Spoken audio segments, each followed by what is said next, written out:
Bonsoir à toutes et à tous et bienvenue dans Fait du jour de ce mercredi 15 novembre 2017 sur Iwachu Web TV.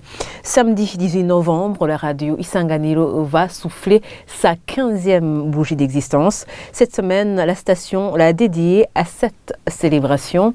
Pour le directeur de cette radio, au moment de sa création en 2002, Isanganiro voulait être un cadre d'expression pour les Burundais et faciliter ainsi leur réconciliation.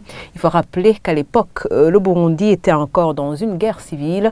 Silver Nakarutimana profite de cette occasion pour appeler les autorités publiques à faciliter l'accès à l'information aux journalistes. C'est un reportage signé Sheila Irambona et Rodrigue Mouleko.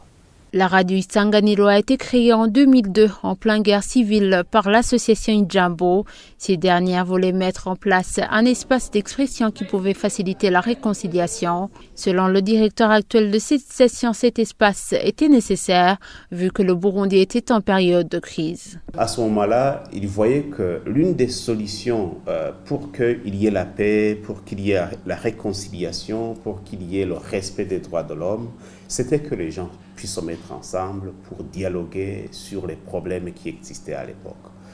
Alors, à ce moment-là, ils ont eu comme une sorte de leitmotiv, de ligne de conduite, de construire la paix, de construire la réconciliation, de construire et de promouvoir les droits de l'homme.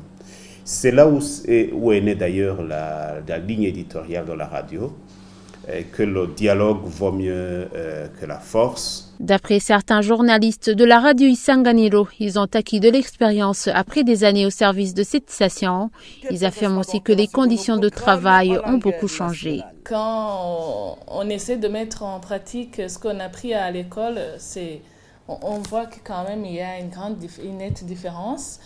Mais petit à petit, on a pu parvenir à faire des améliorations parce que le journaliste que j'étais en 2010 n'est pas Francine Dokouga d'aujourd'hui. Comparativement aujourd'hui, il y a une grande différence.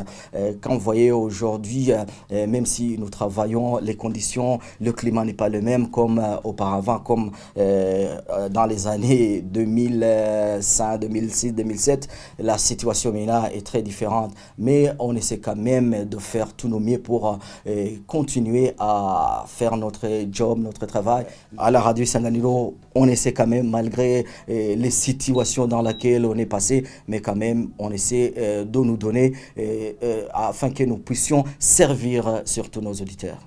De son côté, le directeur de la radio Isanganiro demande aux autorités publiques de faciliter aux journalistes l'accès aux sources d'information. Pour les auditeurs de la radio Isanganiro restera toujours à leur côté. Juste pour promouvoir la paix, la réconciliation, le respect des droits de l'homme. Nous sommes toujours à l'œuvre pour l'intérêt général afin de préserver vraiment ces idéaux. À l'autorité publique, nous demanderons de nous faciliter l'accès à l'information.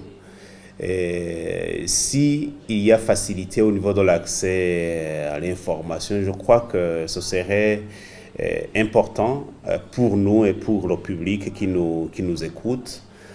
Parce que s'il y a une bonne collaboration, notre métier en trouve une valeur ajoutée. La radio Isanganiro a dédié cette semaine du 13 au 17 novembre à la célébration de ses 15 ans d'existence. Elle a commencé à diffuser ses émissions exactement le 18 novembre 2002. Obligée de fermer en mai 2015, elle reprendra ses émissions au mois de mars 2016. Environ 101 MHz pour le reste du territoire national. Et voilà, c'est ici que nous mettons fin à ce fait du jour. Merci de l'avoir suivi.